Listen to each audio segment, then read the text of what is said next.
নমস্কার শ্রোতা বন্ধুরা, রাধা রাধা ওয়ান এম চ্যানেলের পক্ষ থেকে আপনাদের সকলকে স্বাগত জানাই।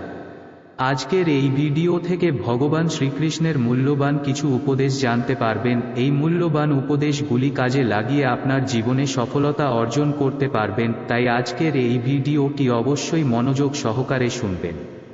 আর এই ভিডিওটির দ্বারা আপনি যদি উপকৃত হন তাহলে অবশ্যই একটি লাইক করবেন এবং প্রিয়জনদের সাথে শেয়ার করবেন, যাতে তারাও ভিডিওটি দেখে উপকৃত হতে পারে। আর যারা এই চ্যানেলে নতুন তারা অবশ্যই চ্যানেলটিকে সাবস্ক্রাইব করে নেবেন, যাতে আরও এরকম নতুন ভিডিও পেতে পারেন। আর কমেন্টে অবশ্যই লিখতে ভুলবেন না জয় শ্রীকৃষ্ণ। এবার আসুন ভিডিওটি। মানুষ জীবনে তিনটে কাজ অবশ্যই করে থাকে, কিছু দান করে, কিছু গ্রহণ করে, আর কিছু ত্যাগ করে দেয়। এটাও ভাবতে থাকে যে এটা করলে কিভাবে করবে। দেবার জন্য পর্যাপ্ত ধন নেই, নেবার জন্য সংসারে অত স্নেহ নেই, আর ত্যাগ করার জন্য জীবনে এত সুখই নেই, তাহলে কিভাবে করবে? আসলে আমরা বস্তুগত চাহিদা অর্জনে এত ব্যস্ত হয়ে পড়ি যে আমরা বুঝতেই পারি না যে কি নেবার আছে, কি দেবার আছে, আর কি ত্যাগ করার আছে। তাহলে আজ আমি আপনাকে বলেই দিই, মনে রাখবেন এই তিনটে গুরুত্বপূর্ণ গুণ, তিনটে গুরুত্বপূর্ণ কথা। দেবার জন্য আছে দান, নেবার মতো আছে জ্ঞান, আর ত্যাগ করার মতো আছে অহংকার। যখন আপনি দান করতে শিখে যাবেন, জ্ঞান অর্জন করার শক্তি আপনা থেকেই আপনার মধ্যে চলে আসবে। আর যখন এই জ্ঞান আপনার মধ্যে প্রবেশ করবে, অহংকার আপনা থেকেই আপনার থেকে দূরে চলে যাবে। যে ব্যক্তি এই তিনের মধ্যে ভারসাম্য বজায় রাখতে পারে, তার বর্তমান, ভূত, ভবিষ্যৎ, লোক, পরলোক সবকিছু শুধরে যায়। যেই দিন আপনি দান করতে শিখে যাবেন, জ্ঞান আহরণ করতে শিখে যাবেন, অভিমান ত্যাগ করতে শিখে যাবেন, আপনার সর্বশক্তিশালী, সর্বশক্তিমান পরমেশ্বরেরও প্রয়োজন পড়বে না। কারণ তখন ঈশ্বর আপনার মধ্যেই বাস করবেন। তাহলে আসুন আর আমার সাথে ভালোবেসে বলুন, রাধা রাধা। জীবনে অনেক সময় সমস্যা আমাদের চারদিক থেকে ঘিরে ফেলে। এই সমস্যা নানান ধরনের হতে পারে। আর্থিক সমস্যা হতে পারে, পারিবারিক সমস্যা হতে পারে, কোনো সম্পর্ক নিয়ে সমস্যা হতে পারে, কখনো কোনো দৈনিক সমস্যা হতে পারে, কখনো কোনো দ্বন্দ্ব হতে পারে, অনেক সমস্যা হতে পারে। কিন্তু যখনই কোনো সমস্যা আসে, আমাদের মনে তার জন্য একটা উত্তর অবশ্যই থেকে থাকে, যা আমাদের অন্তরে রয়েছে। একে আমরা বলি আত্মা। আত্মা হলো পরমাত্মারই রূপ, আর পরমাত্মা তা কখনোই কিছু অনুচিত চাইবে না। তাই তো এই আত্মা খুব ভালো করে জানে যে কোনটা উচিত আর কোনটা অনুচিত। যদি আসল বিষয়ের কথা বলি, তাহলে আপনাকে নিজের মনকে বুঝতে হবে। কারণ আত্মা তো পরমাত্মা থেকেই আসে, কিন্তু এই মন মানুষ জন্ম থেকেই প্রাপ্ত করে, যার বিকাশ হয় এই সংসারকে দেখে। যেদিন আপনার এই মন আর আপনার এই আত্মা, এই দুই এক হয়ে যাবে, আত্মসাৎ হয়ে যাবে, সেদিন আপনার জীবনে না কোনো সমস্যা থাকবে, না কোনো ঝঞ্ঝাট থাকবে, না কোনো সংকট থাকবে। কারণ আপনার কাছে সেই সমস্ত সমস্যার, সমস্ত বিপদের সমাধান থাকবে, আর তাও আপনারই অন্তরে। তাহলে আসুন আর আমার সাথে ভালোবেসে বলুন, রাধা রাধা। ভগবান আর ভুল, এই দুই একই অক্ষর দিয়ে শুরু হয়। শুধু তাই নয়, এদের দুজনের রাশিও সমান। এবারে আপনারা বলবেন যে ভগবান, ভুল, এদের মধ্যে কিভাবে মিল থাকতে পারে? অনেক বড় মিল আছে। না শুধু এ এক অক্ষর দিয়ে শুরু হয়, বরং এদের বিজয় মন্ত্রটাও এক। ভগবানকে মানুন, তাকে বিশ্বাস করুন, তাকে স্বীকার করুন। এটা করলে মনের দৃষ্টি থেকে ভগবানকে দেখা যায়, আর উনি আপনাকে সমৃদ্ধ করে তোলেন। ভুলের সাথেও এটাই ঘটে। নিজের ভুল স্বয়ং মেনে নিলে স্বীকার করে নিলে সব কিছুই স্পষ্টভাবে দেখতে পাবেন। যেদিন থেকে আপনি নিজের ভুল মেনে নিতে শিখবেন, সেদিন থেকে সেই ভুল শোধরানোর প্রক্রিয়াও শুরু হয়ে যাবে। আপনি বুঝে যাবেন নিজের ভুল কিভাবে শোধরাতে হয়। তাই মনে রাখবেন, নিজেকে শ্রেষ্ঠ করে তোলার জন্য নিজের ভুল স্বীকার করা অত্যন্ত প্রয়োজনীয়। এই জীবনে শান্তি আনার জন্য ঈশ্বরকে মেনে নেওয়াও অত্যন্ত প্রয়োজনীয়।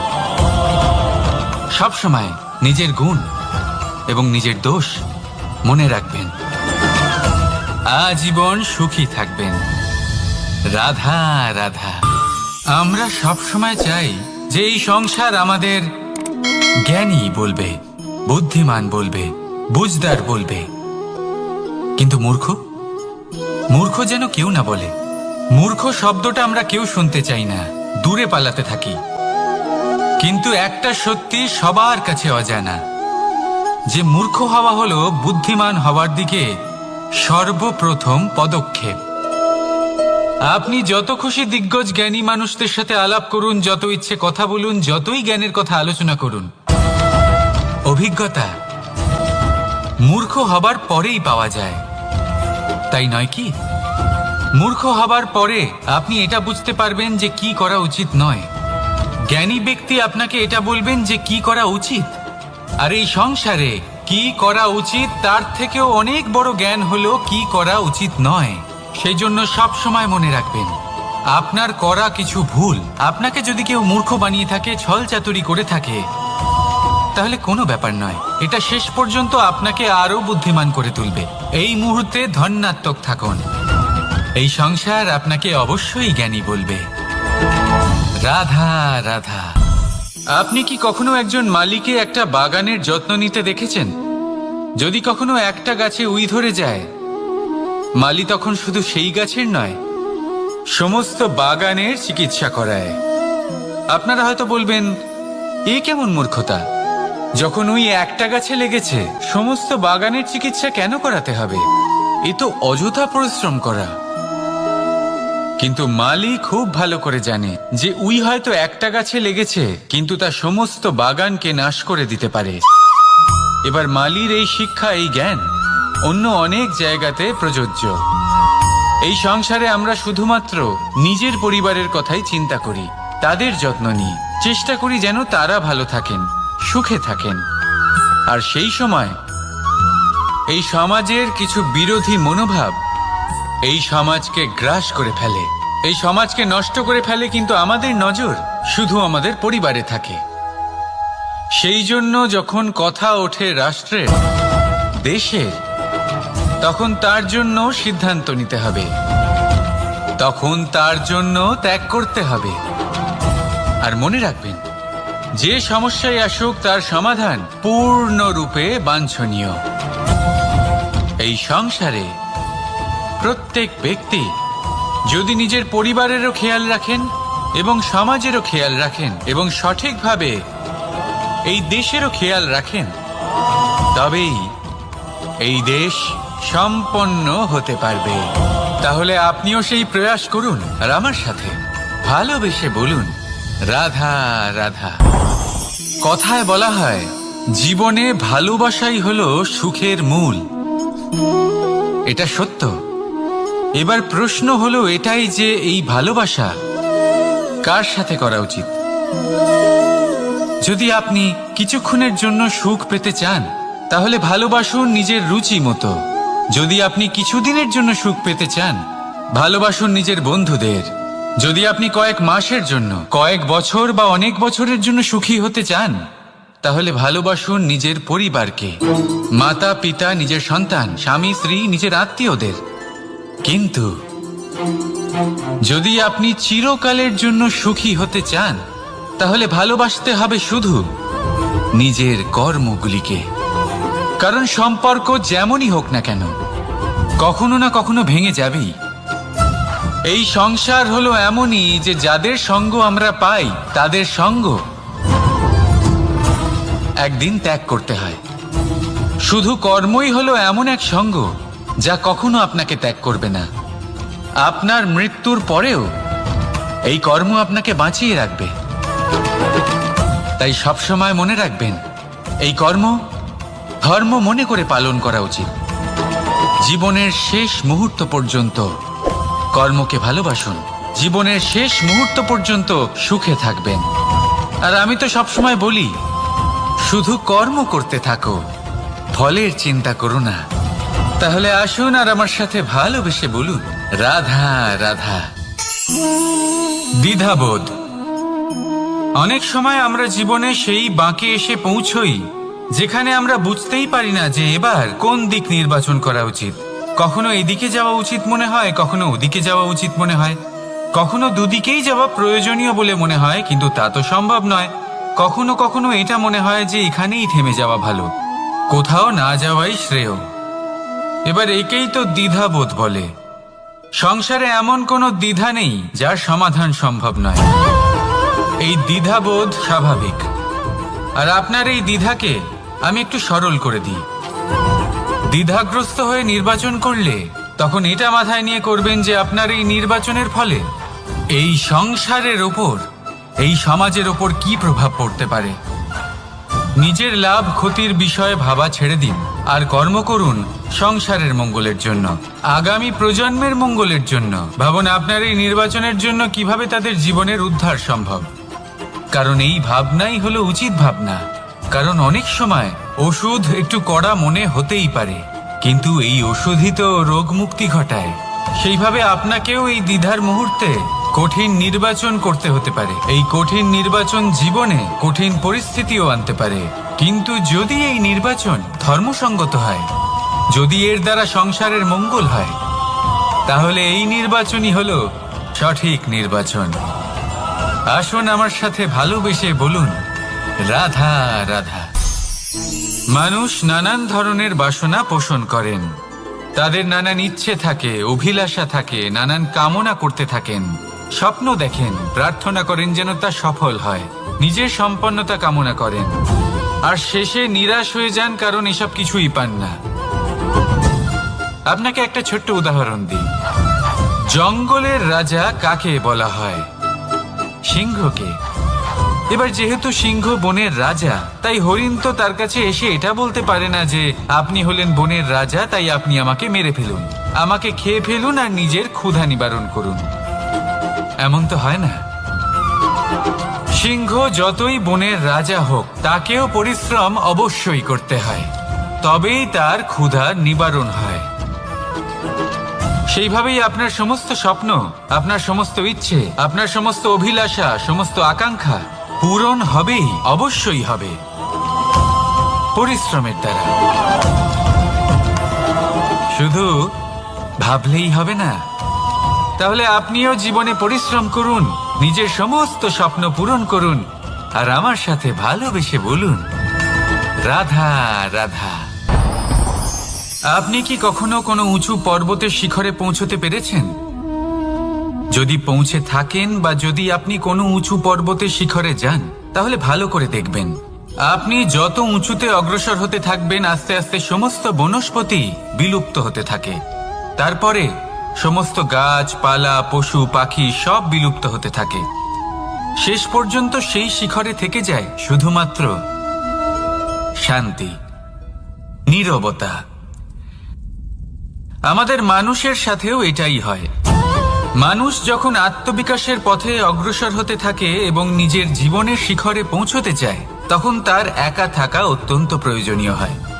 আর তাকে তখন ত্যাগ করতে হয় নিজের সুখ স্বাচ্ছন্দ্য, নিজের সম্পত্তি, নিজের সমৃদ্ধি, নিজের সৌন্দর্য। দেখুন, জীবনের শিখরে পৌঁছনো একেবারেই সহজ কাজ নয়। এ হলো অত্যন্ত দুর্গম এক পথ। কিন্তু যদি আপনি সেখানে পৌঁছতে চান, তাহলে আপনাকে ত্যাগের প্রবৃত্তি জাগিয়ে তুলতে হবে। ত্যাগ কি সেটা জানতে হবে, কারণ ত্যাগের ফলেই মনে শান্তি আসে, আর সেই শান্তির ফলে মনে উৎপন্ন হয় প্রেম।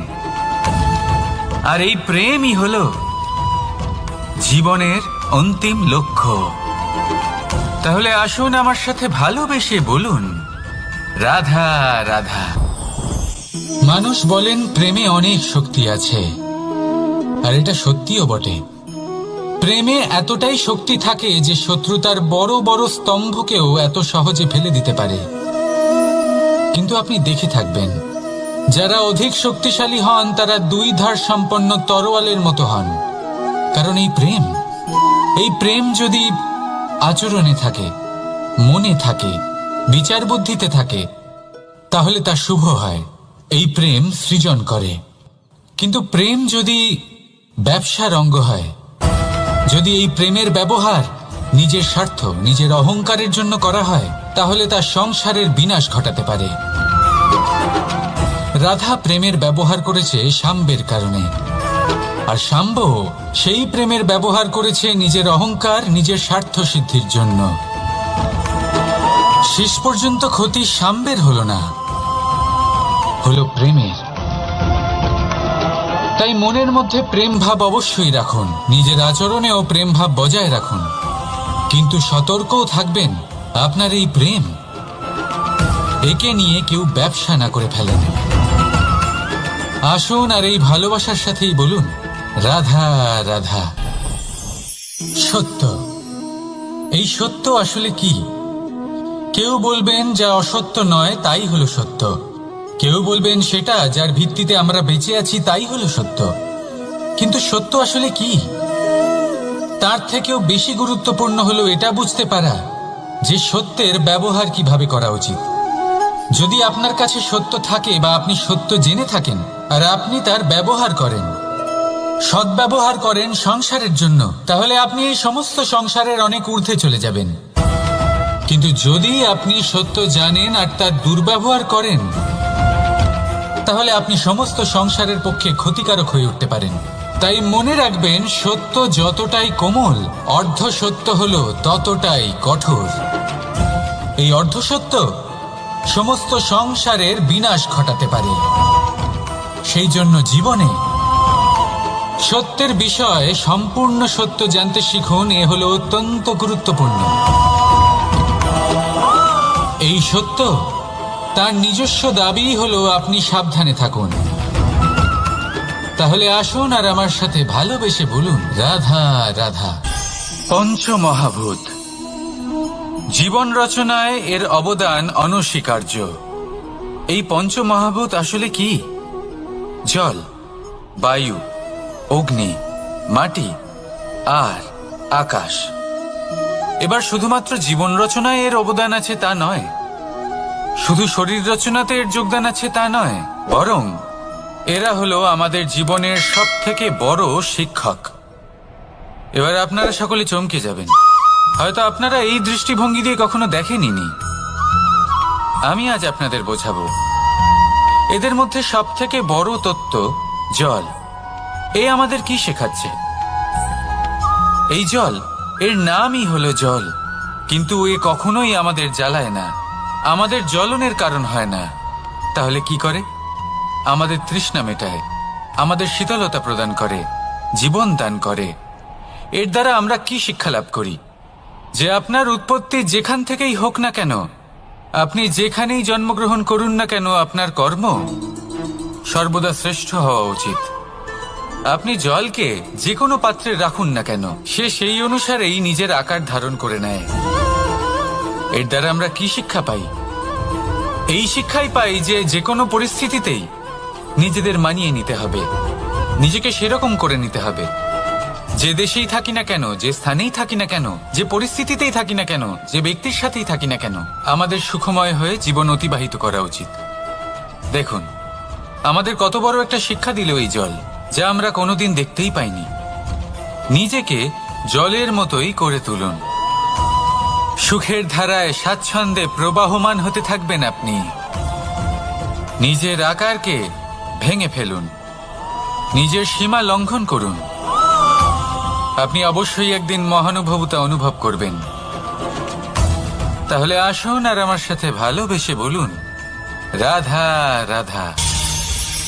জীবনের পঞ্চমহাভূতের দ্বিতীয় তত্ত্ব হল মাটি, ভূমি, ধরা, যে ধারণ করে, যা আমাদের সকলকে ধারণ করে, ভালো হোক বা মন্দ, নিজের কর্তব্য পালন করে, আর এটাই শিক্ষা আমাদের জন্য।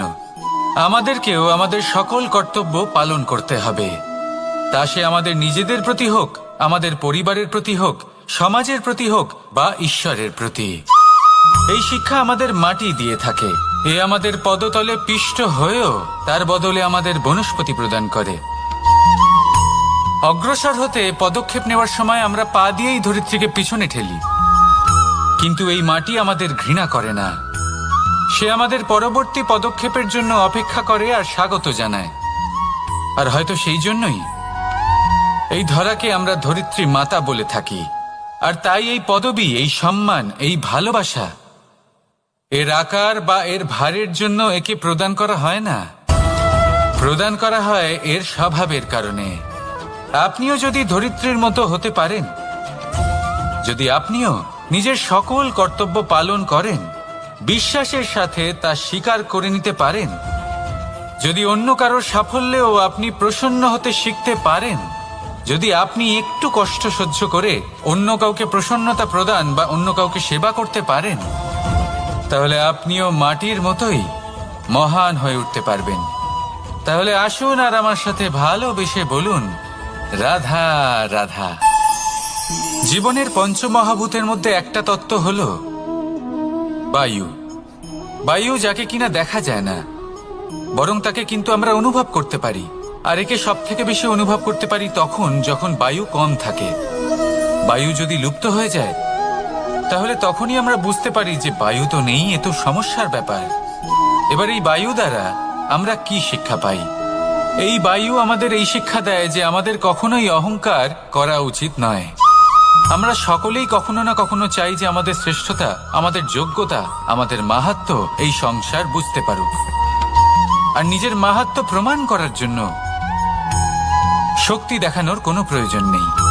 কারণ যখন কোনো ব্যক্তি, এই সমাজ, এই সংসার আপনাকে নিজের থেকে দূরে করে দেবে, আপনার থেকে দূরে চলে যাবে, তখন আপনার মাহাত্ম্য কি তার আভাস সে নিজে থেকেই অবশ্যই পেয়ে যাবে। আপনার কিছুই করার প্রয়োজন নেই। বায়ুর মতো হয়ে উঠুন, বায়ু যার কিনা কোনো ভার নেই। কিন্তু যখন সময় আসে, যখন সে তুফানের রূপ নেয়, তখন অত্যন্ত বড় বড় বিধ্বংসী কাজ সে করে ফেলে। আর তখন এর শক্তির কোনো তুলনাই হয় না। বায়ু যে নিজের সঞ্চালন দ্বারা পৃথিবীকে প্রাণ দেয়, নিজের পরিবহন দ্বারা এই মেঘ সৃষ্টি করে, এই ধরিত্রীর তৃষ্ণা নিবারণ করে। বায়ুর মতো যদি আপনি হয়ে উঠতে পারেন, তাহলে হালকা হয়ে যাবেন, ওপরে উঠতে পারবেন এই সংসার, এই ভৌতিকতা, এই মোহ মায়া থেকে।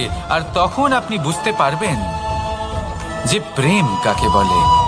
তখন আপনি বুঝবেন যে দান করাই হলো জীবন। তাহলে আসুন আর আমার সাথে ভালোবেসে বলুন, রাধা রাধা। জীবনের পঞ্চমহাভূতের মধ্যে একটা তত্ত্ব হলো আকাশ। আকাশ যা কিনা নিরাকার, যার কোনো আকার নেই। আকাশ যা হলো অনন্ত। আর আমাদের সবসময় মনে হয় যে এই আকাশ আমাদের সাথে জড়িয়ে রয়েছে। কেন? এবার এই আকাশ আমাদের জন্য কি না করে। আকাশ আমাদের ওড়বার স্বাধীনতা দেয়। আকাশ মেঘকে ধারণ করে যাতে আমাদের তৃষ্ণা মিটতে পারে। এই আকাশ সূর্য এবং চন্দ্রকে তার যথাস্থান দেয়, যাতে আমরা প্রকাশও পেতে পারি, আবার অন্ধকারও, যাতে আমাদের জীবনে সামঞ্জস্য বজায় থাকে। আকাশের থেকে অনেক কিছুই শেখার রয়েছে। যদি আমরাও আকাশের মতো হতে পারি, আমাদের আপনজনদের সেই স্বাধীনতা দিতে পারি যাতে তারা উঠতে পারেন, যাতে তারা নিজেদের স্বপ্ন পূরণ করতে পারেন, যার ফলে তারা নিজেরাই এই জীবনকে অনুভব করতে পারেন, নিজের পায়ে দাঁড়াতে পারেন, তাহলে ভাবুন আমাদের অস্তিত্ব কতটা বড় হয়ে যাবে। যদি আপনি আকাশের মতো হতে পারেন, তাহলে আপনিও আকাশের মতোই অনন্ত হয়ে উঠবেন। তাহলে আসুন আর আমার সাথে ভালোবেসে বলুন, রাধা রাধা। পঞ্চমহাতত্ত্ব, পঞ্চমহাভূত, এদের বিষয়ে আমি আপনাদের সবকিছুই বলে দিয়েছি। কেন? এরা আমাদের জীবনের সব থেকে বড় শিক্ষক। আর এদের থেকে আমরা কি শিক্ষা পাই? নিশ্চিত রূপে এই পঞ্চমহাতত্ত্ব আমাদের দেহের নির্মাণ করে, কিন্তু একটা ষষ্ঠ মহাতত্ত্ব রয়েছে। এমন এক তত্ত্ব যার না কোনো ভার আছে, না কোনো পরিমাণ আছে, কিন্তু তা হলো অত্যন্ত গুরুত্বপূর্ণ। ভাবনা। কেউ একে আত্মা বলে, কেউ একে বিবেক বলে, কেউ একে প্রাণ বলে, আর কেউ বলে চেতনা। এবার এই চেতনা যখন পঞ্চমহাতত্ত্বের সাথে জুড়ে যায়, এক হয়ে যায়, তখন মানুষের জীবনের নির্মাণ হয়। এবার আপনার দেহের নির্মাণ জন্ম থেকেই পঞ্চমহাতত্ত্ব করে দেয়, কিন্তু এই ভাবনা, এই চেতনা, একে আপনি নিজেই এগিয়ে নিয়ে যেতে পারেন। একে দিশা দেখাতে হবে, এর বিকাশ আপনাকেই করতে হবে। কিভাবে, তা আপনার ওপর নির্ভর করছে। আপনি এর সদ্ব্যবহারও করতে পারেন, দুর্ব্যবহারও করতে পারেন। এমন এক দিশা দিতে পারেন, এমন সদ্ব্যবহার করতে পারেন যে আপনি নিজেই কোনোদিন ভগবত গীতার জ্ঞান দিলেন। এমন দুর্ব্যবহার করতে পারেন, এমন দিশাও দিতে পারেন যে আপনি হয়তো শকুনের মতোই মহাভারত রচনা করলেন। এই চয়ন আপনারই। শুধু এই চেতনার শুদ্ধতার দিকে বিশেষ নজর রাখতে হবে। যদি এই চেতনা শুদ্ধ হয় তাহলে প্রেম থাকবে, আর যদি এই চেতনা অশুদ্ধ হয় তাহলে বিদ্বেষ হবে। আর আমার মতে সুখ এবং শান্তি প্রেমের দ্বারাই লাভ হবে, বিদ্বেষ দ্বারা নয়। তাহলে আসুন আর আমার সাথে ভালোবেসে বলুন, রাধা রাধা। জীবনের পঞ্চমহাতত্ত্বের মধ্যে পঞ্চম তত্ত্ব অগ্নি। অগ্নি যা জ্বালাতে সাহায্য করে, কিন্তু তা উত্তাপও প্রদান করে। নিশ্চিত রূপে অগ্নি আমাদের জ্বালিয়ে দিতে পারে, কিন্তু আপনি কি কখনো এটা ভেবে দেখেছেন যে আগুন, তাকে নিজেকে কতটা জ্বলতে হয়, তাকে নিজেকে কতটা তাপ সহ্য করতে হয়? ও নিজে জ্বলে আমাদের উত্তাপ প্রদান করার জন্য, ও নিজে জ্বলে আমাদের ঊর্জা দেবার জন্য, আমাদের আলো দেবার জন্য, অন্ধকারে পথ দেখানোর জন্য, শত্রুর সাথে মোকাবিলা করার জন্য আমাদের সাহায্য করে, নিজে জ্বলে। যখন আমরা কোনো দেবতার জন্য যজ্ঞ করি, তখন দেবতার ভোজন গ্রহণ করার নিমিত্ত হয় এই অগ্নি। কত কিছু ওকে সহ্য করতে হয় আমাদের এত কিছু দেবার জন্য। আপনিও আগুনের মতো হয়ে উঠুন, নিজে কষ্ট সহ্য করুন অন্যকে সাহায্য করার জন্য, তাদের জীবন উদ্ধার করার জন্য, নিজের প্রিয়জনের জন্য, নিজের পরিবারের জন্য, নিজের মাতা পিতার জন্য, এই সমাজের জন্য। নিজে কষ্ট সহ্য করুন, প্রকাশের কেন্দ্রবিন্দু হয়ে উঠুন, আর সকলকে পথ প্রদর্শন করুন, সবাইকে পথ দেখান। যেদিন আপনি আগুনের মতো হয়ে উঠবেন, সেই দিন ঠিক যেমন অগ্নিকে পুজো করা হয়, আপনিও সেইভাবে পূজনীয় হয়ে উঠবেন। যেমন সকল শুভকর্মে, সকল যজ্ঞে, সকল পুজোতে অগ্নিকে স্মরণ করা হয়, সেইভাবেই সকল শুভকর্মে আপনাকেও স্মরণ করা হবে। আর যেদিন আপনি এরকম হয়ে উঠবেন, সেই দিন জীবনের বাস্তব মর্ম কি আপনি তা বুঝতে পারবেন। তাহলে আসুন আর আমার সাথে ভালোবেসে বলুন, রাধা রাধা। পরীক্ষা এমন একটা শব্দ যেটা শুনে সংসারের বেশিরভাগ মানুষই ভয়ভীত হয়ে পড়েন। কারণটা কি? অসফলতার ভয়। পরীক্ষা এই শব্দের যদি আমি অন্য দিকটা দেখাই, তার তাৎপর্য এই নয় যে আপনার দুর্বলতা সবার সামনে তুলে ধরবে। এটা তো হলো সেই যুক্তি যা আপনার বল, সাহস, শক্তিগুলি সবার সম্মুখে তুলে ধরবে। আগে হ্যাঁ, এটাই হলো সেই যুক্তি। আপনি নিজেই কখনো দেখবেন পরীক্ষার সময় আপনার অন্তরের অনেক গুণ বাইরে বেরিয়ে আসে। এমন কোনো শক্তির উদ্ভব হয় যার বিষয়ে আপনি নিজেও জানতেন না, ঠিক কিনা?